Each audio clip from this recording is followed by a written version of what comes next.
natunghayan natin kung paano naging magkaibigan ang Pilipinas at ang bansang Israel. At sa pagkakataong ito, ating pag-uusapan ang ugnayan ng Pilipinas at Israel sa pagpapalakas ng sandatahang lakas ng bawat bansa at paano nila sinusuportahan ang bawat isa. At ika pa, ito ay isang mirakulo ng pagkakaibigan ng Pilipinas at Israel. Atin itong pag-usapan, mga kaibigan. Isa sa mga pinakamahalagang kasosyo ng Pilipinas sa larangan ng militar ay ang Estados Unidos, o sa ilang pagkakataon ang mga kalapit bansa nito tulad ng ASEAN Union. Ngunit may isa pang hindi gaanong nabibigyan ng pansin. Ito ang bansang Israel. Oo, ang maliit na bansang ito sa gitnang silangan ay totoo nga na isa sa mga pinakamahalagang kasosyo ng Pilipinas pagdating sa kamitang sandatahang lakas.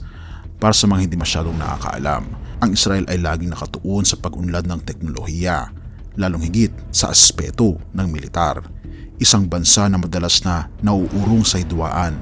Walang ang ibang pagpipilian ng Israel kundi maging maunlad sa karera ng mga sandata.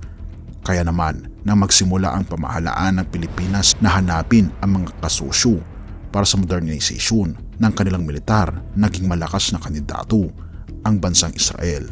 Ngunit para mas maunawaan natin, tayo mag-usisa at pag-usapan ang mga kakamitang ito. Kaya anong mga eksaktong palitan ng Pilipinas at Israel ang mga kakamitang ito? Magandang tanong. Hindi ito tungkol lamang sa paglalakad ng mga kamay at pagpirma ng mga dokumento. Ito'y tungkol sa mga high-tech na kagamitan sa militar. Una natin pag-usapan ng mga tangke. Sa malaon ng panahon, ang militar ng Pilipinas ay gumagamit ng mga armored na sasakyan na ito'y luma na o galing sa iba't ibang uri ng makina. Ngunit ngayon ang mga papel ay nauurong. Ayon sa ilang mga ulat, nakatanggap ang hukbo ng Pilipinas ng 30 na bagong Israeli-made tank na light tank. Ito'y gawa ng Elbit Systems Landsabra o ASCUD na bahagi ng programa ng modernisasyon ng hukbong sandatan ng Pilipinas. Ngunit hindi lamang ito, binigyan din ng Israel ang Pilipinas ng Spider Air Defense System.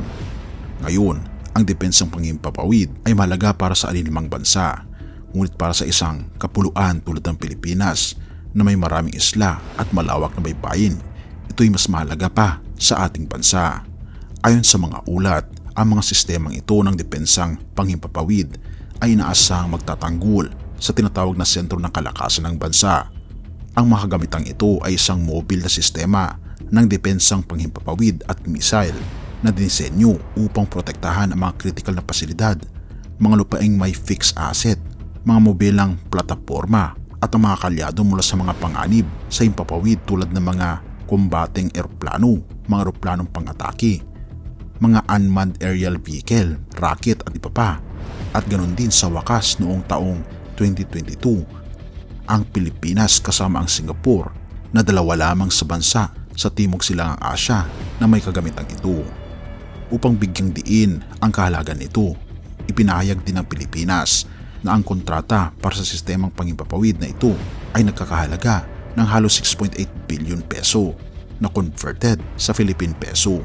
Isinagawa kasama ng Ministry of Defense ng Israel at ang Rafael Advanced Defense System. Ngunit meron pa, bukod sa mga tangke at sistemang panghimpapawid, tumutulong din ang Israel sa Pilipinas sa larangan ng pandagat. Madalas na ang hukbo ng Pilipinas ay ang pinakamahina sa mga sangay ng militar ng bansa.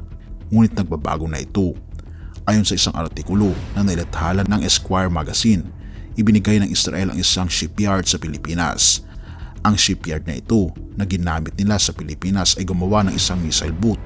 Ngunit ngayon sa tulong ng Israel Shipyards Limited, nakagawa ang hukbong pandagat ng Pilipinas ng kanilang sariling mga barko, partikular ang Shaldag Mark V Fast Attack Interdictor Craft Missile.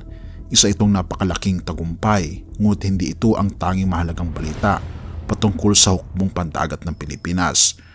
May iba pang mahalagang balita pa, at upang buo din kung ano ang mga ito, tinutulungan ng Israel ang hukbong pandagat ng Pilipinas sa mga radar system, electro-optics at maging Navy missile boat na ayon sa opisyal na mga ulat ay nagkakahalaga ng halos 10 billion peso. para sa dalawang fast attack interdiction craft missile. Kaya ano ba ang ibig sabihin ng mga nadagdag na kagamitan na ito para sa Pilipinas? Una, ito'y labis na nagpapabuti sa kakayahan ng bansa na magdepensa. Ngunit ito rin ay may mas malawakang layunin sa pagtaktika sa mga bagong kagamitang ito. Mas magaan ang loob ng Pilipinas na itaguyod ang kanyang sarili sa regional na entablado, magsaliksik ng mga pag-aari o makilahok sa pandaigdigang exercise sa pandagat. Nakita na natin kung gaano ka-esensyal ang mga kagamitan na militar na ito para sa Pilipinas. Ngunit hindi ito isang one-way street. Ang Israel ay kumukuha rin ng mahalagang benepisyo mula sa pakikipagtulungan na ito. Isa sa mga pinakamadadalaing industriya ng depensang pandagat ng Israel ay isa sa mga pinakamadadalaing industriya sa buong mundo. Ngunit hindi lamang ito para sa lokal na paggamit. Isa rin sila sa mga nangungunang expert sa armas sa buong mundo at ang pagduklas ng merkado ng Pilipinas ay nagbibigay sa kanila ng mas malakas na puwang sa Timog Silangang Asya. Huwag kalimutan, ang kooperasyon na ito ay labas sa pagbili at pagbebenta lamang. Ang parehong bansa ay interesado sa technology, pamamahala at mga pagsasanay na nagpapalakas sa kakayahan ng bawat hukbo. Ito ay isang give and take na relasyon na malaking pakinabang para sa parehong panig.